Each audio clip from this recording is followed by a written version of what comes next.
Hello, and thank you for your interest in our project.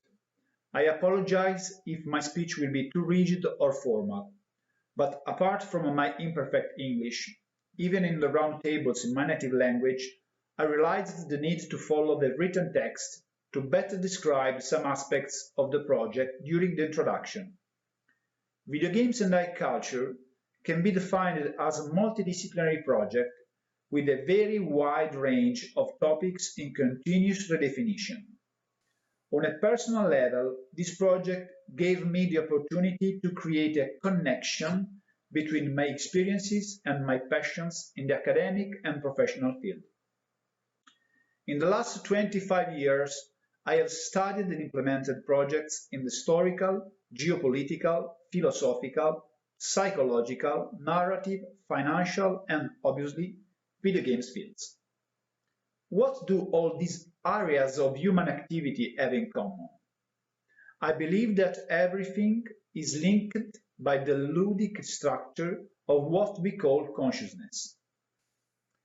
The title and the first ideas of this project were born when, a few years ago, I decided, pushed by Professor Duccio Balestracci, my mentor at the University of Siena, to rework my old degree thesis in medieval history. Towards the end of the second millennium, I had the privilege of writing an economic military experimental research thesis based on the analysis and digitalization of the books of a venture company of the Italian Renaissance. From the study of the accounts of the small and large leaders who appear in the accounting books of this mercenary army, a fundamental ludic element emerges: the desperate narrative need of the treasurer Francesco di Vidiano, who often, on the sidelines of the accounts, noted down the events that interested each warrior of the company. From these notes, we discover multiple stories concerning the individual members of a varied itinerant army made up of knights, court ladies, men-at-arms, foot soldiers, servants, and wars. There are stories of betrayals and escapes, but also of loyalty and honor, like those of simple soldiers who became homini d'arme thanks to their merits on the battlefield. I told you about this work of mine and the stories it contains, because since the time I wrote it, I would have liked to use these sources also to develop a game or a video game. This desire has not yet become reality, but returning to study a period such as the Renaissance, universally recognized as high culture, after having worked as a game designer for a long time, was the spark that started our project. From the birth of the project to today, we have organized two roundtables at Cineporto of the Apulia Film Commission in Bari, Italy, and we have participated in some international meetings to expose our research lines, to have new points of view, and to create new connections with other realities.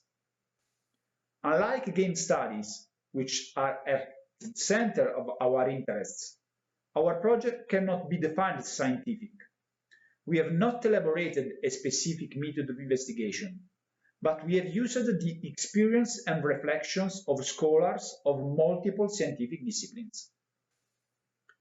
I believe that the center, the essence of this experiment are the questions that we are trying to formulate year after long reflections between scholars and professionals from many distant sectors of society.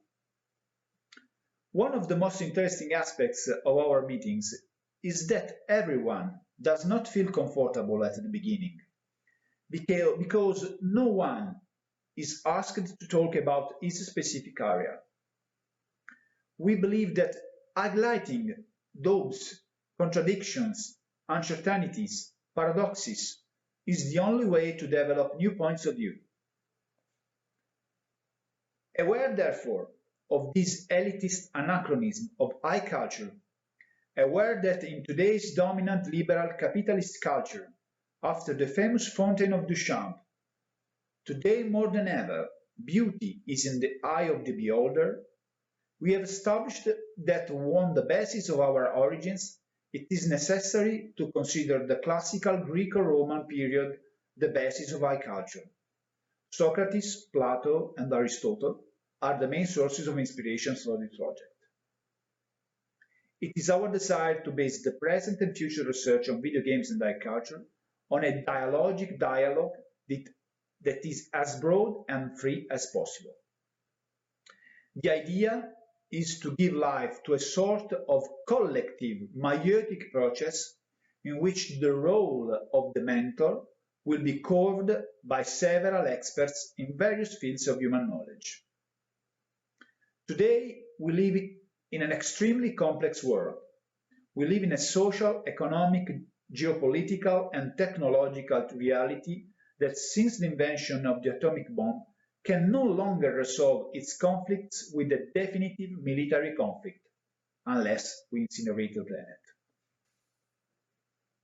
Video games are at the center of this conflictual complexity, and not on the margin. The social, economic, political, existential impact of games has probably never been more important than in this century. Power knows all this, or the CIA would not be interested in the Avengers scripts, and the Chinese Communist Party would not have dealt with Peppa Pig. New real and virtual coliseums are built for infinite interests. As pointed out by Huizinga in Homo Ludens, we live in societies that are structured in a ludic manner. I agree with him. The game precedes culture. What are laws if not a confusing game regulation? Not to mention the wonderful abstraction of money, which in modern capitalism, between central banks that struggle to print currency from nothing, has entered a sort of permanent existential crisis. We play the role of ourselves, after all. Well, the time available is almost over. All these reflections and topics, and much more, have been discussed and will be discussed in our meetings. We hope all this will be interesting for you and also for us, and to be able to meet you in some real or virtual place to talk about the meaning of video games, high culture, and to discuss all the absurd questions that can come to mind. Thank you again for your time. When Fabio first mentioned this new project he was starting, I wasn't really sure what to expect. I am a developer with a strong technical background. I am a graduate in computer science, and I currently manage my own studio. So most of my day-to-day work is managing people and the business. I haven't had the same experiences he's had with human sciences, so approaching the topic of what games are or what they could be in connection to what we call high culture is definitely something I didn't think I would be doing while working in the game industry. Thanks to the project and the roundtables, I've been able to understand how a lot of the questions we may ask ourselves or the scrutiny that games as a medium are undergoing isn't anything new. We're going through what other forms of art and entertainment have been through before us. So maybe a lot of the questions we may ask ourselves have already been asked and have already been answered. Or maybe there isn't a real answer to some of those. Some of the questions we've asked in our roundtables are questions that have very different answers depending on who you ask. That's why one of the strongest feats of the project is that it gets together people that work in games with people that may know nothing about games. They do, however, have opinions on games, and to some extent may influence other people's views on games. My personal experience is that people that work in games tend to be a bit on the defensive when we have to discuss certain topics with people from outside of our industry. So it was extraordinary for me to see people from different backgrounds talk freely about these things in an environment that promotes real exchange and not the clashing of opinions. As a developer, I think it's extremely important to hear what these people think and understand where their views of video games come from.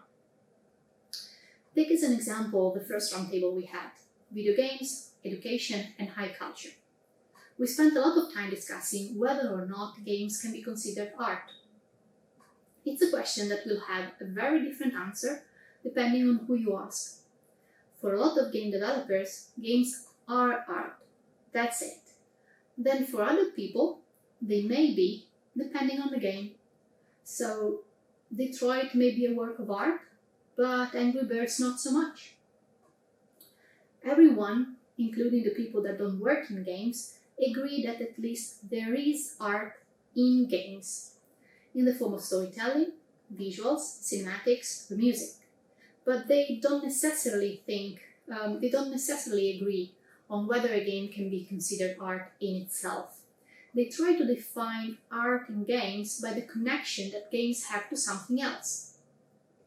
But if you think about it, it's exactly what cinema has been through, and what still goes through actually to some extent, or what novels have been through in the 19th century. The truth is that the answer to the question, is something art, is not really straightforward, because the definition of art itself is historically a controversial one. In the same roundtable, we've discussed games as a tool for education, but we've also talked about existentialism and the theme of death in games, that some people then translated into the topic of violence in games. I personally find it very interesting, the discourse around death in games, because humans have explored the concept of death in any form of art throughout the ages. So I think it's obvious that it's going to be explored in games too. We've then found ourselves discussing how the market impacts the production of games, and they're being considered art or not. Nowadays, the capital and the market have a huge impact on what games are made and what games never see the light. This inspired a topic for the second roundtable, which was called Video Games, Capitalism and High Culture, in which we try to discuss how both the market and politics can have an impact on games, and the other way around, of course. It's the type of topics and questions that I don't think could be really considered solved at any point, really, because they're tied to many aspects of society. So I think it's stimulating to have these questions open to keep the discussion going. Hey everybody, my name is Roberto Talamo and I'm a scholar in literary theory, and I'm also part of this crazy project about video games and high culture. I represent the high culture because I'm not an expert in video games and in game studies, but I teach and research on literary theory. So this is my point of view. Could be a video game a work of art, like novels or poems. There are a lot of ideas about this point. In my specific way of reading this problem, I found a book very interesting from 1999. The book is called, it is in French, it's called Pourquoi la fiction de Jean-Marie Schaeffer, a theoricist of literature. And in this book we can read le grand intérêt des fictions numériques, sinon comme un art constitué, du monde comme un art potentiel.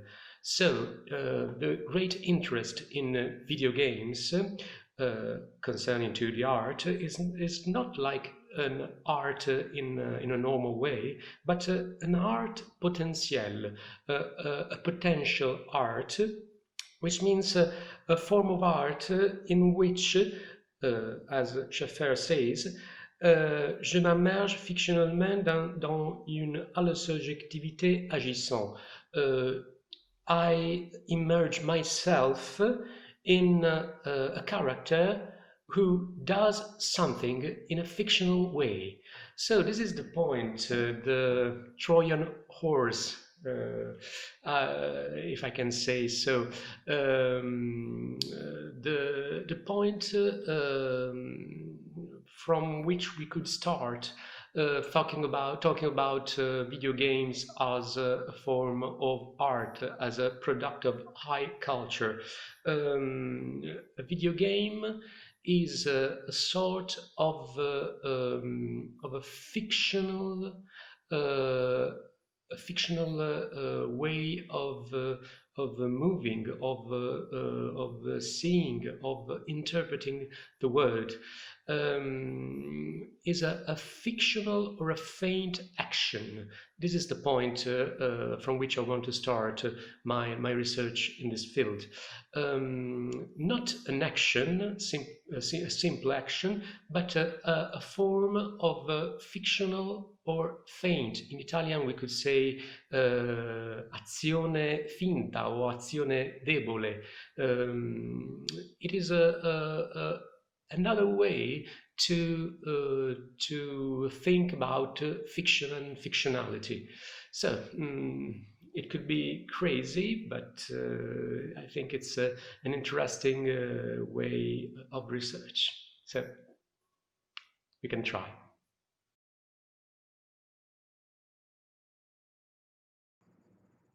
Lo scorso anno ho avuto l'opportunità di partecipare all'ultima edizione di Videogames e Alta Cultura, invitata da Fabio Belsanti, e sicuramente per me è stata un'occasione di confronto molto importante, anche perché si sono unite al dibattito voci e figure professionali molto diverse fra di loro, non necessariamente legate all'ambito dei videogiochi. Anche perché se così fosse il rischio di cadere nell'autocelebrazione e nella ridondanza è sempre molto alto, rendendo tra l'altro assolutamente sterile un'opportunità di confronto e di discussione sul mezzo. Oggi il rapporto tra videogiochi e alta cultura si fa sempre più stretto, sempre più indissolubile, dal momento che lo stesso medium videoludico sta vivendo una fase evolutiva e di maturazione molto importante. Dal mio punto di vista diventa oggi necessario in primo luogo domandarsi cosa sia il videogioco oggi. Per quanto mi riguarda penso che questo medium oggi sia un prodotto culturale a 360 gradi, a tutto tondo. È esattamente come il cinema, come la letteratura, come qualsiasi altra forma di intrattenimento, anche il videogioco è diventato oggi un mezzo di comunicazione potentissimo, ma anche e soprattutto di divulgazione, che ha assistito nel corso della sua storia, oramai potremmo dire lunga più di 40 anni, ha assistito ad un'evoluzione senza precedenti. In altre parole, esattamente come un altro audiovisivo che condivide molti punti di contatto con il videogioco, come qual è per esempio il cinema, il medium videoludico è diventato oggi un prodotto molto complesso, che ha dato vita a processi e a modelli di varia natura, come quelli produttivi, quelli economici, quelli culturali, assolutamente diversificati. Per tale ragione un'opportunità offerta da un'iniziativa come Videogames e Alta Cultura diventa oggi necessaria, proprio perché le variabili in gioco sono molteplici e avere l'occasione di riunire in un'unica stanza diversi professionisti provenienti da ambiti molto diversi, quale può essere l'accademia, da cui io stessa provengo, il giornalismo, la letteratura e molto altro, diventa un'occasione preziosa e da tenersi stretta. Quindi diciamo che non vedo l'ora che ci sia la prossima edizione di Videogames e Alta Cultura. Hi everyone, I'm Nico, Head of Program at devcom Developers Conference, and admittedly a huge fan and supporter of the Video Games and High Culture Roundtable format. I was first introduced to it by Fabio and Elisa in early 2019, and I love the idea ever since. I think this idea needs to be supported. I think that word needs to be spread, and I even think that this format should not only take place in Italy, but should actually even get as many stages and spotlights as possible. The idea of not only discussing video games, what video games actually are, or even the industrial potential behind it, but going even a step further and talking about how video games are by now actually an important piece of today's culture.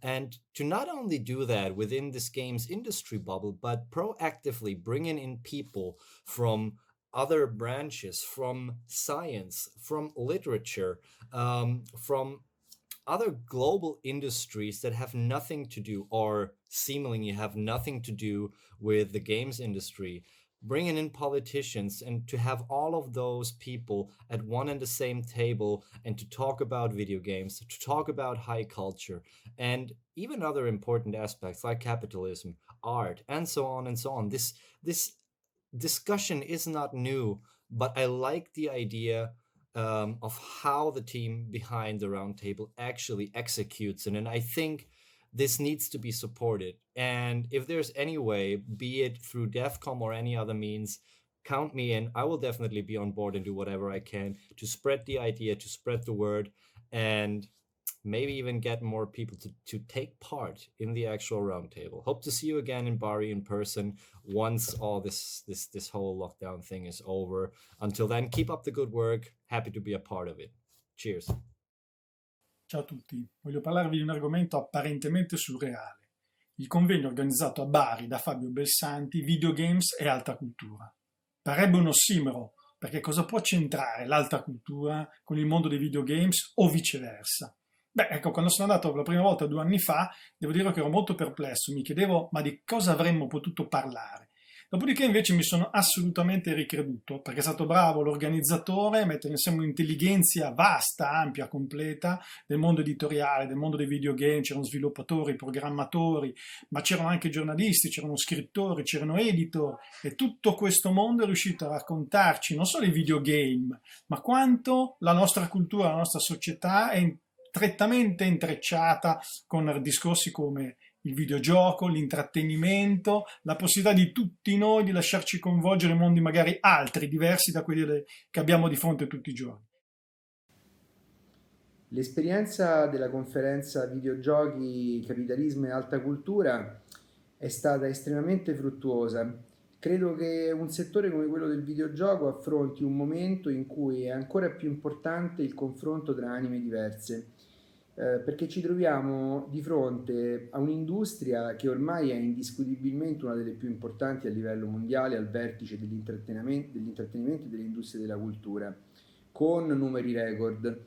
Però il punto importante è che, essendo un'industria culturale, ha delle problematiche specifiche che a mio parere non vengono affrontate correttamente, perché non si è risolto la questione dell'identità del videogioco. Quindi un incontro come quello di Bari, che spero continui e si espanda, è importante perché mette insieme anime diverse, chi si occupa del videogioco come prodotto, come cosa che deve essere sviluppato, oppure persone che vengono dall'accademia o dal giornalismo, e queste sono le risposte delle quali abbiamo bisogno. What can I say about the gathering in Bari with the friends, talking about games in a wonderful environment, in a wonderful town? It's been a great experience, of course. We have been real people talking about something that is strongly related to culture, because games, video games and generally speaking games, are part of our modern culture. We are the games that we play today, and the reason of this is because we have our smartphone in the pocket, and every time we take this out of the pocket, we have a world of wonderful games to play, alone sometimes, with someone else when we like. And this is really, if you think about that, it is really part of our culture today. playing is no more something related to a small group of people who are fascinated by the idea of playing games, is not something for the eternal Peter Pan, but it's part of our culture. Common people are playing games every day, and this has also generated another incredible phenomenon, that is the board game era. We are now seeing a lot of people playing board game, much more than it was in the past, and these people are in search of something that is completely different, completely new, and the industry of the board game market has literally boomed in the last 20 years. And this means a lot of space also for some other people working in the industry, and specifically the graphic designer, the visual designer, the illustrators, and of course the game designer. Well, what can we say? We talked about that, and it's always a great pleasure meeting people who are experts in their field, and well, I really hope to, and I can wait for next meeting in Bari. So hope to see you next time, and never stop playing. Ciao. Ciao, sono Paolo Paglianti, Global PR Manager di Slytherin. Lavoro in questo settore, quello dei videogiochi, dal 1989. Non c'era ancora internet, non c'era la mail, e ogni volta che ho sentito parlare di arte e videogiochi mi si sono rizzati i capelli dall'imbarazzo, perché è veramente difficile riuscire a parlare di questo argomento senza risultare inutili. Invece l'iniziativa di Fabio Belsanti, Alta Cultura e Videogames, è una delle pochissime occasioni a cui ho partecipato in cui si è parlato in modo corretto, sensato, con gente che aveva qualcosa veramente da dire sul discorso dei videogiochi e la cultura che i videogiochi riescono a portare anche nel nostro paese. L'anno scorso ci siamo visti in una splendida Bari, ed è una delle pochissime occasioni in cui sono tornato a casa convinto di aver avuto di non aver buttato via il tempo, ma anzi di essere tornato a casa ancora più arricchito. Fabio, Achievement Unlocked. Slytherin parteciperà a tutti i tuoi incontri e speriamo di vederci anche quest'anno nonostante la pandemia. La mia partecipazione al convegno sui videogames e l'alta formazione in qualità di ricercatore dell'Istituto di Tecnologia Biomedica del CNR Bari si colloca in quello che è un utilizzo non squisitamente di intrattenimento di videogames come siamo abituati a pensare, ma un loro grande utilizzo che viene fatto nella formazione continua e nell'emulazione. Infatti i Long Life Learning Center americani da tempo utilizzano i videogames per portare sui banchi di scuola le attività di ricerca scientifica in maniera simulata. E moltissime attività di educazione permanente a distanza vede l'utilizzo dei videogames in chiave di alta formazione. Ritengo che oggi, in cui la didattica online a distanza per via dell'emergenza sanitaria legata alla diffusione del coronavirus si sta diffondendo e estendendo a tutte le fasce, cercando di superare quel digital device che caratterizza il nostro sistema formativo, i videogames possono dare un utilissimo contributo alla diffusione di un'alta formazione in una maniera innovativa, con un linguaggio più vicino ai giovani. Ciao, sono Matteo Sosso, socio fondatore di Anton Games, presso la quale lavoro sia come programmatore che come game designer. Uno degli aspetti più interessanti del progetto Videogames ed Alta Cultura è sicuramente la sua dimensione interdisciplinare, perché solitamente tutti gli eventi videoludici a cui ho partecipato, anche quelli internazionali di grandi dimensioni, sono fatti e pensati per coloro che bazzicano nel mondo dei videogiochi, siano essi addetti ai lavori o videogamer.